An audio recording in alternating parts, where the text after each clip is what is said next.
al stand de la Universidad Nacional y de la editorial UNAL en esta 37ª versión de la Feria Internacional del Libro de Bogotá, Filbo 2025.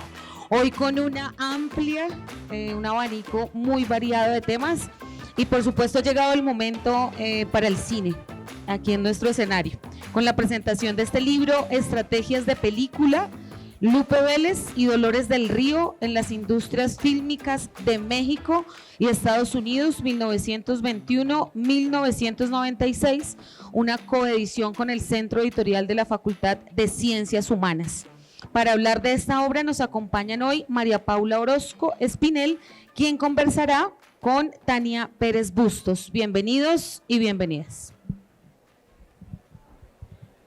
Bueno, buenas tardes a todas, a todos. Espero que se esté escuchando bien, porque hay bastante, más o menos, más cerquita, mejor.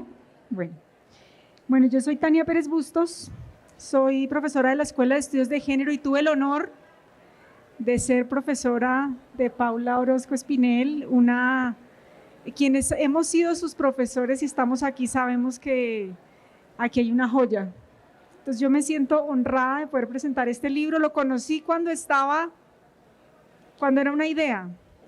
Siempre me gustó, siempre le hice mucha barra, siempre intenté como es por aquí. Lo que más me gusta del libro, le decía yo, es esto, sin ser historiadora, sin saber de historia ni de películas, yo no sé. O sea, me están invitando a esto porque creo que me quieren mucho y porque yo la quiero mucho a ella, pero yo claramente no soy experta en este tema. Pero sí puedo decir que Paula hay que seguirle la pista a esta mujer que está aquí conmigo, porque ya es importante y va a hacerlo todavía más. No te estreses por todo lo que estoy diciendo, no sientas ninguna presión. Yo soy bruja y yo lo sé. Yo sé que a ti te ha ido bien en la vida, no ha sido gratis. Y tienes un camino muy iluminado por delante, Paula. Quizás por eso le interesaron en ese momento las estrellas de cine. Yo quiero contarles que este libro, Estrategias de Película, se enfoca en analizar las trayectorias profesionales y personales de las actrices mexicanas Dolores del Río y Lupe Vélez en Hollywood. Ya se preguntarán ustedes y le podremos preguntar a Paula, ¿qué hace una colombiana estudiando a dos actrices mexicanas en la primera mitad del siglo XX? Y ella usa esa entrada para entender cómo las mujeres latinoamericanas navegaron, resistieron y en algunas ocasiones también aprovecharon los sistemas de opresión que están construidos, atravesados por la raza, por el género, durante la primera década del siglo XX en su lugar justamente como actrices. En este libro, Paula nos ayuda a desmontar la narrativa mediática de rivalidad entre estas dos actrices que en lugar de enemistarse, lograron desarrollar estrategias distintas pero igualmente significativas para avanzar en sus carreras dentro de un contexto que era a todas luces y sigue siendo seguramente para muchas actrices latinas en Estados Unidos un contexto adverso. Este libro propone que las vidas de estas dos mujeres, sus decisiones, dan cuenta de las oportunidades, de los límites y resistencias de las mujeres latinoamericanas en el cine estadounidense, enmarcadas en los cambios tecnológicos, culturales y políticos de la época, como es, por ejemplo, la llegada del cine sonoro. Estas mujeres actuaban en un cine mudo, latinas, y de repente le ponen sonido al cine. Entonces calculen lo que puede pasar con una persona latina en ese cambio. También es el momento previo a la Segunda Guerra Mundial y a lo que se conoce como el panamericanismo. Este estudio sirve para cuestionar los estereotipos que tenemos sobre ese otro que está atravesado por la raza y el género y que están muy bien construidos aún hoy por el cine y particularmente por el cine de Hollywood. Y nos ayuda a explorar cómo estas actrices respondieron desde su lugar como actrices, respondieron de forma activa a esos mecanismos que las encasillaron permanentemente. El análisis que hace Paula se construye a través de 3 partes. Cada parte está centrada en un contexto temporal y geográfico distinto. En el primer capítulo esto no es spoiler, es una invitación a que lo lean, pero hice mi mejor esfuerzo como para invitarlas a leerlo. En el primer capítulo, Paula estudia los inicios de ambas actrices en Hollywood durante la década de 1920. Allí reflexiona sobre la racialización de lo latinoamericano, es decir, cómo lo latinoamericano se convierte en algo racial en Estados Unidos en los años 20. Los límites de eso que entendemos como blanco, qué es lo blanco y qué no es lo blanco, lo que llamamos la blanquitud, y cómo los cambios sociopolíticos y económicos afectaron las posibilidades que ellas tenían de aparecer representadas en la pantalla y del éxito de esa representación. La segunda parte del libro se enfoca en Lupe Vélez durante la Segunda Guerra Mundial y analiza cómo esta mujer interpretó y resignificó estereotipos racistas y sexistas en nada más y nada menos que en comedias. Aquí Paula examina tanto las restricciones como las estrategias activas que Lupe Vélez utilizó en sus papeles cinematográficos. El último apartado del libro cambia el foco y se va a México y estudia la reinvención de Dolores del Río durante los años 1943 y 1946 en el contexto del cine nacionalista mexicano, la época de oro, se llama la época de oro del cine mexicano. En esta parte, Paula explora cómo esta actriz negoció su imagen dentro de discursos nacionales e internacionales sobre la raza y el género. Este libro combina análisis de archivo, es una joya, mira guiones, prensa, correspondencia institucional, la teoría crítica sobre raza y género y estudios cinematográficos. Y los trabaja desde marcos analíticos y perspectivas de género que le permiten a ella revisar tanto las películas como las vidas de las actrices. A mí me gusta pensar yo creo, o yo entiendo el libro de Paula como una posibilidad de entender la escala geopolítica de un momento muy particular de la historia y de la relación entre Estados Unidos y México desde la vida y el cuerpo de dos mujeres. Y eso me resulta fascinante. Paula, porque no les he contado quién es Paula, yo sé que aquí mucha gente sabe quién es Paula. ¿Quién es Paula? ¿Quiénes sabemos quién es Paula? Mucha gente sabe, pero seguramente hay gente que no, que pues está por allá, que vengan a conocer a Paula. Paula Orozco Espinel es historiadora y magíster en estudios de género de la Universidad Nacional de Colombia y actualmente como becaria Fulbright es candidata a doctora en historia por la Universidad de Pittsburgh en Estados Unidos y sus intereses giran en torno a la historia de las mujeres y la defensa de sus derechos sexuales y reproductivos. Me acabo de dar cuenta que ese pedacito no lo ajusté, pero creo que funciona. Muchas gracias a todas, a todos por estar aquí. Esta mujer este libro comenzó a escribirlo en el año 2017. O sea, tenemos casi 8 años encima de ese libro. Entonces, pues esta era mi presentación. Yo tengo aquí preparadas unas preguntas porque yo no quiero ser para nada la protagonista de este espacio. Y hemos estado conversando con Paula sobre ellas y queremos que esto sea una conversación, como cuando uno va a ver una película y sale de la película y conversa sobre la película. Bueno, queremos conversar con la realizadora de este libro sobre el mismo.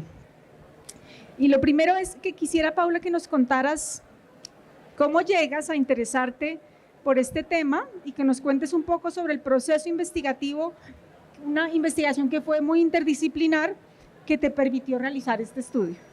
Ay, Tania, primero muchas gracias por tu presentación, qué rico poder estar aquí contigo. Como Tania misma estaba diciendo, nosotras nos conocemos hace rato y ella fue mi profesora cuando yo tomé proyecto de investigación y estaba pensando la idea detrás de esto que ahora es el libro. Pues yo empecé a trabajar sobre estas cosas desde el pregrado en Historia, cuando tomé clases con la profesora Gisela Kramer, que luego sería mi directora de tesis, y con ella aprendí sobre las relaciones internacionales y las relaciones interamericanas en particular. Y algo que es fabuloso con las relaciones interamericanas es que hay una literatura muy rica desde la perspectiva cultural. Y sobre todo en esta época de la Segunda Guerra Mundial se piensa mucho cómo era este contexto de guerra, en la que geopolíticamente estaba pasando tanto, desde la perspectiva cultural, qué estaba pasando en el cine, qué estaba pasando en los museos, qué estaba pasando en el teatro. Y en estas clases yo aprendí que hasta Disney estaba metido en cómo es que vamos a convencer a los latinoamericanos de que deben ser los mejores aliados de Estados Unidos durante la guerra. A uno le dicen eso y se encanta, o por lo menos yo me encanté, y ahí me encarreté y empecé a trabajar sobre este periodo histórico y sobre cine en general.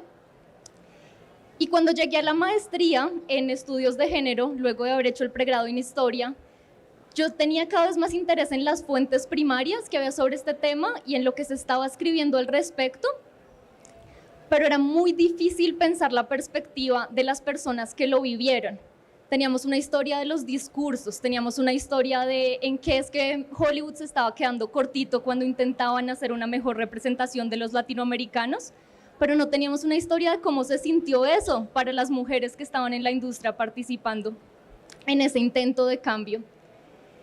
Y es muy difícil encontrar eso en las fuentes primarias, porque nosotras no tenemos el diario de Dolores del Río, no tenemos las cartas que Lupe Vélez le mandó a sus amigas, no tenemos nada en términos de lo que ellas escribían y pensaban. Pero lo delicioso de haber estado en la maestría de estudios de género es que con esta teoría de la que estaba hablando Tania, esas fuentes que yo ya tenía disponibles empezaron a verse de otra manera, y yo empecé a darme cuenta de que ahí podían haber otras lecturas y que la historia que había detrás de lo que había dicho la prensa, de lo que aparecía en los guiones, de lo que estaba en la correspondencia sobre censura, podía ser muy rica y podía darme la perspectiva de las actrices si uno la miraba con la creatividad suficiente y con la perspectiva de los estudios feministas y de género. Entonces ahí fue como que se juntaron las dos cosas y me encarreté con el tema. Paula, con eso, no sé si nos puedes contar un poquito más por qué la entrada es de las mujeres, particularmente. Digamos, uno podría haber hecho otro tipo de lectura. ¿Por qué te interesaron estas dos mujeres en particular para hacer esa lectura? Yo creo que viendo sus películas, como si uno ve a Lupe Vélez actuar, es imposible no estar absolutamente fascinada por el trabajo que hace ella. Ella es una comediante que usa su cuerpo de una manera magnífica y es capaz de hacerte reír con tan pocas palabras, dice tanto con tan poco, que fue como, yo quiero saber más sobre esta persona. Recuerdo que en algún momento había una brasilera. Antes de trabajar sobre Lupe Vélez y Dolores del Río, yo trabajé sobre Carmen Miranda. Carmen Miranda fue mi tesis de pregrado. Carmen Miranda también es un personaje muy interesante. Ella también durante los años de la guerra está en Hollywood y ella hace el papel de la latina tropical, literalmente con frutas en la cabeza. A veces tiene como unos bananos que literalmente le cuelgan como 2 metros por encima. Y es el arquetipo de lo que pasó durante la Segunda Guerra Mundial, en el que Hollywood estaba intentando tener una mejor representación de los latinoamericanos y parecía que lo mejor que podía lograr era representaciones de mujeres que bailaban con frutas en la cabeza. ¿Y qué te ayudó la perspectiva de género particularmente a entender lo que estaba pasando con el cine y con esa relación? Y para eso hay como una segunda pregunta que te quiero hacer. Hay, sin duda, en ese momento que tú estás estudiando una relación geopolítica que está poniéndose en escena entre Estados Unidos y México.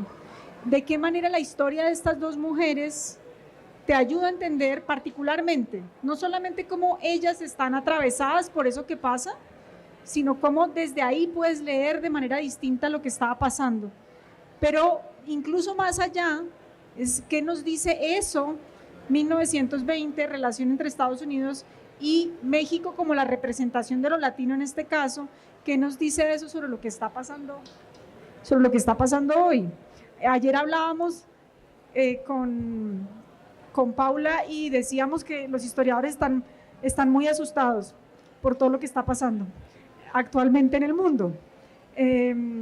Pues específicamente con Estados Unidos. Entonces nos preguntábamos cómo en el contexto de la geopolítica actual y con todo lo que está ocurriendo entre Estados Unidos y Latinoamérica y particularmente México, ¿cuál es para ti la vigencia actual del libro? ¿Cómo ese momento que estudias habla de lo que pasa ahora? Porque hoy hay que leer estrategias de película. Esa pregunta es muy importante, pero quiero comenzar con la pregunta que me hacías al inicio sobre las fuentes y desde cómo se construye el libro en relación con los estudios de género. Como las fuentes, en especial para la historia de las mujeres, son difíciles porque no hay tantos materiales, cada capítulo, digamos que tiene un enfoque muy diferente que corresponde al tipo de materiales que yo tenía disponibles. Entonces, el capítulo 1 está fuertemente basado en prensa, y lo que tiene ahí es una lectura diferente de cómo era que se estaban representando a estas mujeres en la prensa. Entonces, mucha gente ha criticado que allá se las mostraba como enemigas, mucha gente ha criticado, por ejemplo, el horrible cubrimiento de prensa que se hizo del matrimonio violento en el que estuvo Lupe Vélez, pero digamos que yo entro ahí con la lente de los estudios de género a pensar un poco más en cuáles eran las implicaciones de eso para ellas y para sus vidas, más allá de simplemente señalar lo complicado de ese discurso. Y por ejemplo ahí haber estado en la maestría fue muy rico porque pude conversar con un espacio muy interdisciplinar. En la maestría había gente haciendo cosas muy diferentes. Entre esas estaba mi amiga y colega María Fernanda, que ella estaba trabajando sobre violencias basadas en género, y las conversaciones que nosotras teníamos durante este contexto de estar viendo teorías feministas en la maestría, pues enriquecen la lectura que yo estoy haciendo de los tipos específicos de violencia que estaba viviendo Lupe Vélez hace 100 años. Luego el capítulo 2, que es mi capítulo favorito, es un capítulo que también es muy rico en términos de las fuentes, porque yo tengo los guiones de las películas y los documentos de cuáles eran los intentos de censura que había sobre esos guiones. Y además de eso, tengo acceso a las películas porque estamos en este universo en el que estas películas ahora están en DVD y las pude ver 500 veces en mi casa. Entonces, pudiendo comparar esas dos cosas, me daba cuenta de qué no está en el guión, que sí está en la película, y esa es una manera de tener un espacio de visión de cuál era el margen de maniobra de la actriz. Y ahí, mini spoiler solo para antojarlos, ella se aprovecha de una manera hermosa de los momentos que no están en el guión, que le piden que simplemente hable en español, porque los productores no se creen que en español uno también puede decir cosas, entonces solo le dicen, hable en español. Y ella usa esos momentos para decir cosas súper interesantes que son justamente una crítica a esa condescendencia que estaba recibiendo. Y el capítulo 3 es un capítulo que es más difícil en términos de fuentes escritas, porque hay menos archivos sobre el cine mexicano de lo que hay sobre el cine estadounidense, o por lo menos yo tuve menos acceso a fuentes escritas. Pero las películas de la época del oro de cine mexicano son maravillosas, están disponibles, y lo que me dio en ese contexto el estar en la maestría de estudios de género y poder ver eso con otros ojos, es que yo empecé a jugar, a hacer lecturas alternativas de estas películas. Entonces, ¿qué pasa si lo que estamos viendo en pantalla, que es sumamente sexista, lo vemos con otra mirada y empezamos a pensar qué nos dice eso de cómo podemos navegar esos contextos para hacerlos más amigables con las mujeres? Y eso a mí me gustó muchísimo hacerlo porque yo disfruto mucho la teoría. Yo vi teoría en la escuela y me encanta, pero a mí no me gusta escribir pesado sobre teoría. Y encontrar la manera de hablar a través de esas películas de la teoría es muy lindo, porque entonces yo siento que es fácil de leer, es más divertido también de pensarlo de esa manera, y es una reflexión constante en diálogo con lo que se ve en la pantalla. Y ya que estoy hablando de... Desde que sigas a la otra pregunta que te puse, yo quisiera que nos contaras un poco, porque suena fácil, y yo me acuerdo que fácil no fue. Entonces, ya está todo disponible. Yo tuve esas fuentes así, o sea, ¿cuál es el trabajo que hay detrás? Yo tengo el recuerdo de algún momento que me dijiste, no, es que no están todas las películas, no están disponibles, no es como YouTube, Lupe Vélez salen todas las películas, no, hay algunas cosas que no son accesibles. ¿Cómo llegaste tú a acceder a ese material de archivo? ¿Y cómo fue ese trabajo también gozoso de entrar a trabajar con eso y ver qué preguntas te hacía, no solamente hacerlo hablar? Sí, ese es el trabajo de investigadora en el sentido más literal, que yo creo que es una de las partes más divertidas de ser historiadora, como irse al archivo y ver qué es lo que hay ahí y cómo eso puede servir para lo que uno está intentando pensar. La mayoría de las fuentes a las que yo tuve acceso están en los Estados Unidos. Entonces, en la Biblioteca Pública de los Estados Unidos en Nueva York están las fuentes, por ejemplo, se llaman exploitation books, que son, digamos, los libros que los productores se pensaban cómo promocionar sus películas. Entonces, no es exactamente la publicidad que salió, sino lo que ellos se imaginaban que se podía usar para publicitar las películas. Y ahí es muy rico de ver qué se estaban imaginando ellos que le iba a interesar al público. Luego fui a Los Ángeles también a ver los archivos que están en la librería de los Óscares, y es súper chistoso porque ahí hay materiales que son de mucho cuidado en términos de que monetariamente valen mucho dinero. Son registros del Hollywood viejo y reciente y demás. Entonces, entrar a ese espacio, en serio, es más difícil que la pasada de migración del aeropuerto. Te revisan 100 veces, no te dejan pasar ni un lápiz, te quitan absolutamente todo, y ahí hay que tomar notas sin poder tomar fotografías, sin poder hacer un registro de lo que estás viendo. Hay que de una vez estar pensando cómo ese material lo vas a utilizar más adelante. Y específico sobre las películas, hay un par que están en YouTube y les recomiendo buscarlas. Pero más allá de eso, algunas son realmente de difícil acceso. En la librería del Congreso en Washington hay algunas en cinta. Para mí fue la primera vez de ver películas en cinta que no fuera 33 milímetros, sino la grandota, que también fue muy divertido poder ir y tener esos momentos de salita oscura, estar completamente sola y decir como, este material hace mucho nadie lo ve y está muy chévere. Sí, hay algo muy bonito de lo que estás diciendo también, y es como la práctica de traer a la vida la historia de alguien por el ejercicio mismo de volver a mirarla, y cómo eso hace que, digamos, un momento siga existiendo, ¿no? Habla de alguna forma también de hacer memoria, de entender cómo esos personajes pues vuelven a existir con tu mirada. Y ahora sí vamos a esa otra. Déjame la última cuña sobre eso. Yo, como Tania decía, esto es trabajo de largo aliento. La primera vez que yo hice trabajo de archivo en Nueva York fue en el 2017 o 18, y para el tema de las imágenes, que pronto saltamos a eso más tarde, aproveché que estuve otra vez el último enero y revisé otra vez unas cositas que quería tener las imágenes en mejor calidad. Entonces volví a ese archivo que no veía hace tantos años y que la última vez que lo había visto no significaba mucho en mi cabeza, porque yo todavía no tenía una historia al respecto, no había una narrativa que yo ya hubiera creado con esas fuentes. Y fui y me di cuenta que parte del material que yo había mirado esos años antes estaba en unas cajas en los que son recortes de prensa, no son los periódicos enteros, sino pedacitos, están muy destruidos también. Nada de eso está digitalizado, requiere muchísimo cuidado para que no se te rompa cada página cuando la mueves. Y sinceramente me conmoví mucho con la idea de que yo en un momento había visto eso, que estaba tan fragmentado, y había creado algo tan concreto en el que se cuenta la historia de vida de estas dos personas de las que no sabemos tanto o no sabíamos tanto. Bueno, y ahora sí, aprovechando eso que estás diciendo, pensemos un poco cuál es la vigencia hoy de hablar de estas dos mujeres en el cine, pero incluso más allá. Tú comienzas contándonos que a ti lo que te interesaba eran las relaciones interamericanas, eran las relaciones internacionales.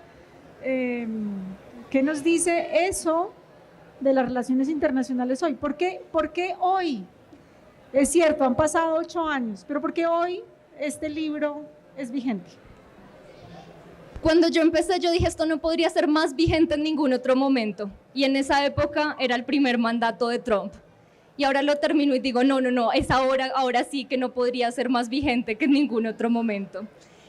Y para mí ha sido muy interesante como retornar a este trabajo en este contexto histórico, porque claro, yo hablo sobre, por ejemplo, durante la Segunda Guerra Mundial, el endurecimiento de las fronteras, porque se asociaba lo latinoamericano con lo salvaje y por ende con el comunismo. Y por ejemplo, para Dolores del Río y Lupe Vélez, que vivían en Los Ángeles, hubo una época en la que fue cada vez más difícil transitar la frontera y poder ir a pasar fiestas en México o ir a hacer algún proyecto allá, etcétera. Y eso obviamente resuena mucho con lo que está pasando ahora y con la situación actual en los Estados Unidos. pero verlo justamente desde la perspectiva que estoy haciendo yo, que es desde las estrategias de estas mujeres, me parece muy rico, porque la sensación que tengo yo ahora que vivo en los Estados Unidos es que la gente no sabe mucho qué hacer y estamos pensando como, pero ¿para dónde vamos o cómo respondemos a esto? Y la reflexión que yo creo que sale desde el libro es que hay muchas maneras. Y a mí, por ejemplo, investigativamente me cautiva la idea de las estrategias sutiles y de lo chiquito y de lo de, pues, que ellas tienen un espacio por lo que justamente no las toman tan en serio. Entonces, pienso que volver a ese tipo de estrategias en este momento es de pronto una contribución que yo puedo hacer y ojalá haya mucha otra gente pensando en otras estrategias bien diversas, pero chévere poder como estar aportando este tipo que me llaman a mí tanto la atención. Cuéntanos una de esas estrategias chiquitas, sutiles, que sientes que están, sin hacer spoiler, pero invitando un poco a la lectura también. Cuéntanos algunas de esas estrategias que tú sientes ahí que están ayudando a tejer las relaciones geopolíticas, pero que de alguna manera también las contestan, se distancian de ellas, las negocian. Sí, digamos, lo que a mí me gusta mucho al respecto es que justamente como sigo a estas dos actrices, lo que se ve es que las estrategias también se derivan de cuáles son las capacidades y personalidades de cada una de ellas. Entonces no es una cuestión de todo el mundo hace lo mismo, sino que es muy específico de las posibilidades que tenía cada una de ellas. Y yo veo, por ejemplo, Dolores del Río estuvo en el cine estadounidense, le fue súper bien en el cine mudo, porque el cine mudo exige como esta capacidad de expresarse muchísimo con la cara, de comunicar con la mirada, y eso a ella le salía fabuloso. Pero apenas las películas cambiaron y el tipo de papel que le pedían hacer es que bailara, es que cantara, es que fuera la latina exótica que llama mucho la atención, ella ahí no brillaba tanto.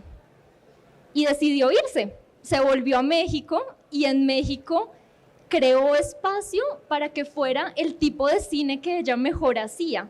Y como ella venía de la altísima sociedad mexicana, tenía los contactos y puso junto un equipo de producción en el que había cineastas muy buenos, directores de arte muy buenos, y ella logra entonces abrirse un otro espacio donde el tipo de capacidades actorales que tenían nuevamente pueden como brillar en su máxima expresión.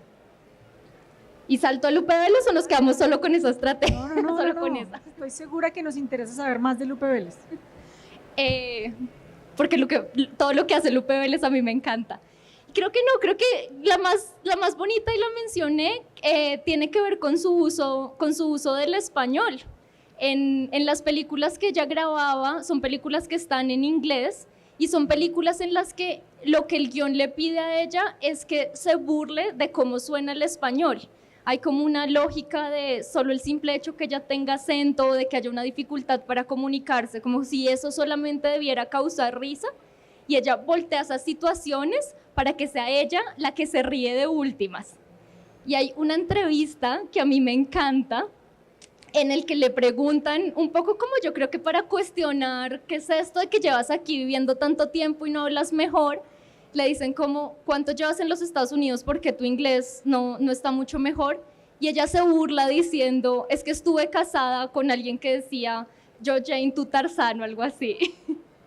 Porque estuvo casada con John Weissmuller, que fue el que hizo de Tarzán en las películas de Tarzán durante todos estos años. Entonces ella se da la vuelta y dicen, ¿se van a burlar de mí? No, burlémonos de él, que además me cae mal porque nos acabamos de divorciar.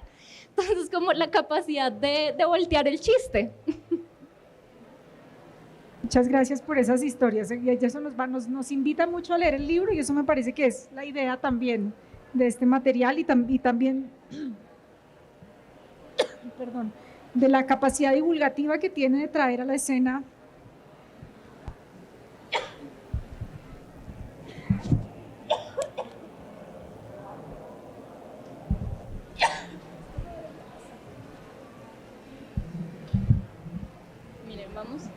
Estamos ya cerquita de abrir para preguntas, entonces ustedes pueden ir pensando si hay algo que quieran preguntar. Realmente me gustaría mucho como tener en el espacio también la posibilidad de escucharlos a ustedes y de que no solamente me haga preguntas Tania, que de pronto ya no quiere hacerme más preguntas. No, tengo otra pregunta. Paula es colombiana, pero cuando va a Estados Unidos se vuelve latina. Nos volvemos latinos estando allá. Y me pregunto también por tus propias estrategias para navegar ese sistema en ese momento y en este. Pero voy a preguntarte eso con la última pregunta que teníamos pensada.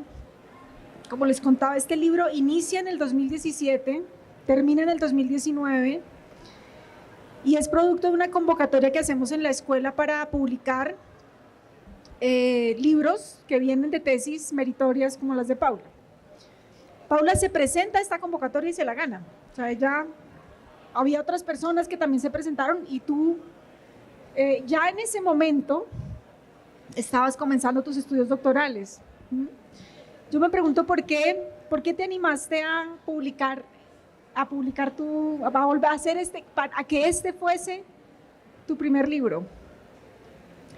¿Y qué ha pasado con Paula desde ese momento hasta ahora? ¿Y cómo se conecta ese libro con la Paula que hoy no vive en Colombia, no tiene que viajar a Estados Unidos a buscar archivos, sino que vive en Estados Unidos y está estudiando archivos en Colombia? Sí, es al revés.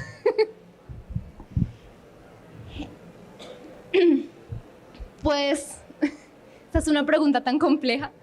Primero les cuento yo qué estoy haciendo. Yo hago el doctorado en Historia en la Universidad de Pittsburgh y en este momento estoy trabajando sobre la historia de los derechos sexuales y reproductivos en Colombia, sobre todo en términos de la prestación de servicios, o sea, en la práctica cómo pasaban las cosas.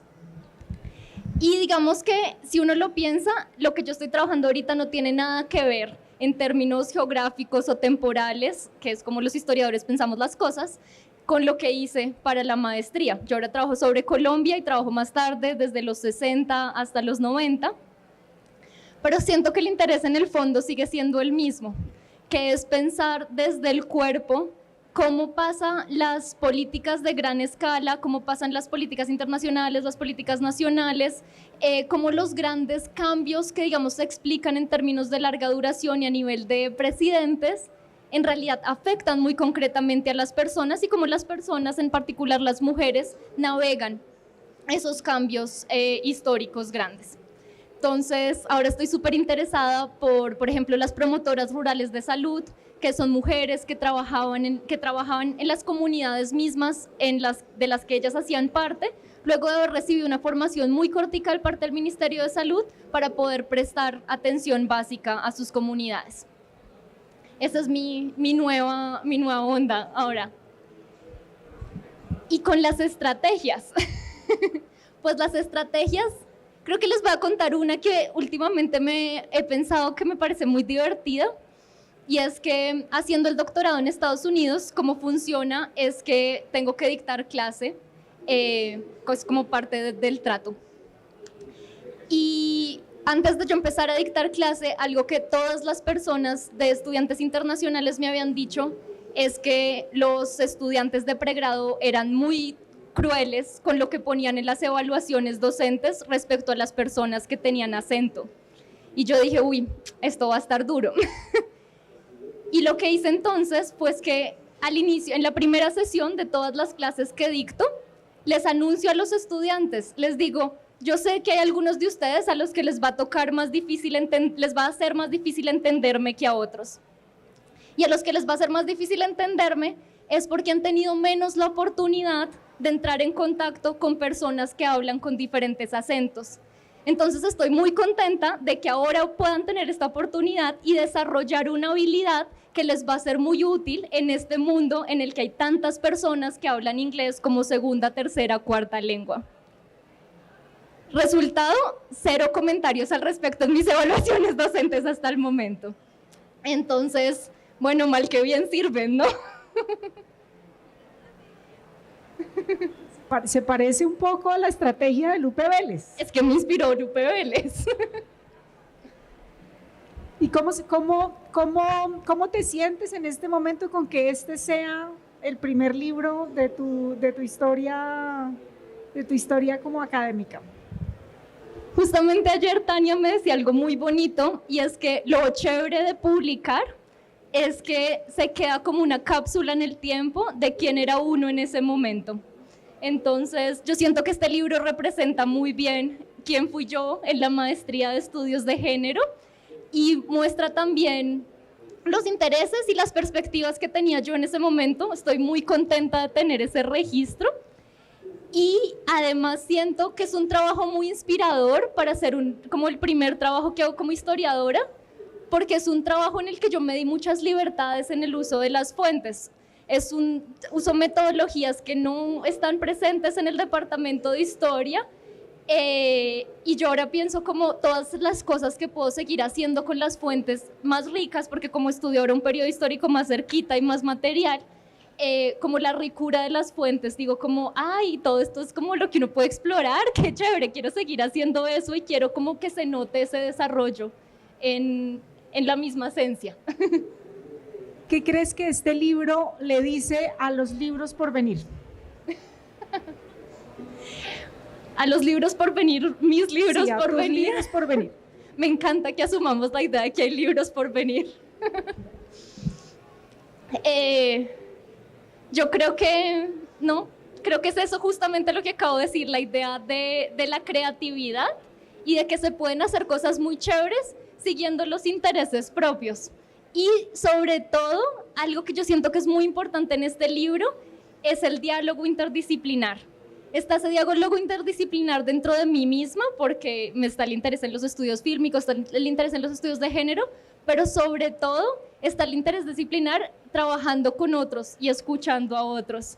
Y yo creo que si hay algo que quiero que de este libro que siga muy presente, es poder escribir en conversación, como no estar en la academia, como a veces pasa, que es como un trabajo súper solitario y muy aislado, sino poder escribir en conversación con otros, con personas que vengan de disciplinas diferentes, con personas que tengan intereses diferentes, porque de ahí salen unas ideas buenísimas. Y yo ahorita estoy haciendo así como que paso y veo a la gente y digo, ay sí, la persona que me sugirió tal cosa y fue tan rico para la investigación final.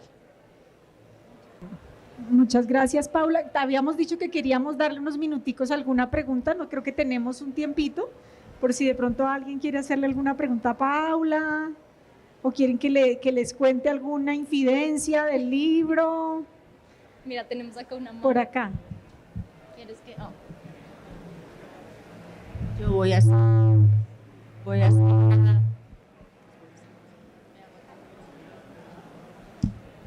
hacer una cuña, más bien, quería saludarlas, pero desde acá a ambas, a Tania Pérez Bustos, a María Paula Orozco, nuestras dos autoras de la colección Fuera de Serie, una colección del Centro Editorial de la Facultad de Ciencias Humanas, que estoy segura que ustedes ya han visto por ahí. En esa colección está el libro de Tania, Gestos Textiles, que acabamos de reimprimir porque se ha agotado ya 4 veces o 3 veces. Le damos la bienvenida entonces al libro Estrategias de Película. Es la misma colección, el mismo tamaño, el mismo formato, pero cada libro es muy distinto, cada libro se ha hecho respondiendo a las necesidades o mejor, al contenido de cada uno. Está entre Destejer y Retejer, de la profesora Liana Sánchez, que tiene mucho que ver también con esas estrategias sutiles de las que han estado hablando acá. Esta es una estrategias acerca del duelo, el tejido, para qué sirven, entremezclar esos dos hilos de la vida. Y está también Las Mujeres de Ninguna Parte, en un formato un poquito más grande, que es sobre el asilo de locas de Bogotá en la primera mitad del siglo XX. Con esto quiero decir que se está fortaleciendo en la facultad una colección, que cada título que se suma a esa colección, una colección de género, aunque no todo sea de la escuela de género, muy importante, que se está nutriendo número a número. Entonces la aparición de Estrategias de Película es para nosotros un motivo ya de felicidad sola, porque hace evidente esa colección, ¿sí? Cuando teníamos 2 títulos, el primero es Black Feminist y teníamos Gestos Textiles, ya como que se intuía que Fuera de Serie iba a ser una colección de género, pero ya con 4 títulos dedicados a temas de mujeres y estrategias de mujeres, ya pues toca bautizarla definitivamente como una colección de mujeres. Eso era lo que quería decir, y felicitarlas a ambas y agradecerles a ambas estar nutriendo esa colección, así que las esperamos, por supuesto, con sus próximas obras. Esto es un sablazo para Tania y otro para ti, más para Tania que para ti. Sablazo no. Una gran Está muy invitación, cerquita ella. ya que esa cápsula del tiempo, que la volvamos a renovar. Nada, muchas gracias entonces y gran felicitación para las dos, aprovechando que están acá. Muchas Muchas gracias, gracias. Yo aprovecho para con eso contestar algo que ha quedado pendiente de Tania, y es la idea de publicar con la facultad y haber participado de esta convocatoria. Justamente como qué grandísimo honor estar en la misma colección con el libro de Tania, con la compilación de Mara. Yo los veo a los tres juntos y me pongo muy contenta, qué emoción. Hacemos parte de una sociedad de admiración mutua y yo me siento muy contenta también. No había visto el tamaño del libro y cuando vi que era de la misma colección me alegró mucho, porque reitero, hay que seguirle la pista a Paula. Hay que seguirle la pista a Paula. No sé si hay alguna pregunta o nos vamos a unos grandes aplausos a Paula.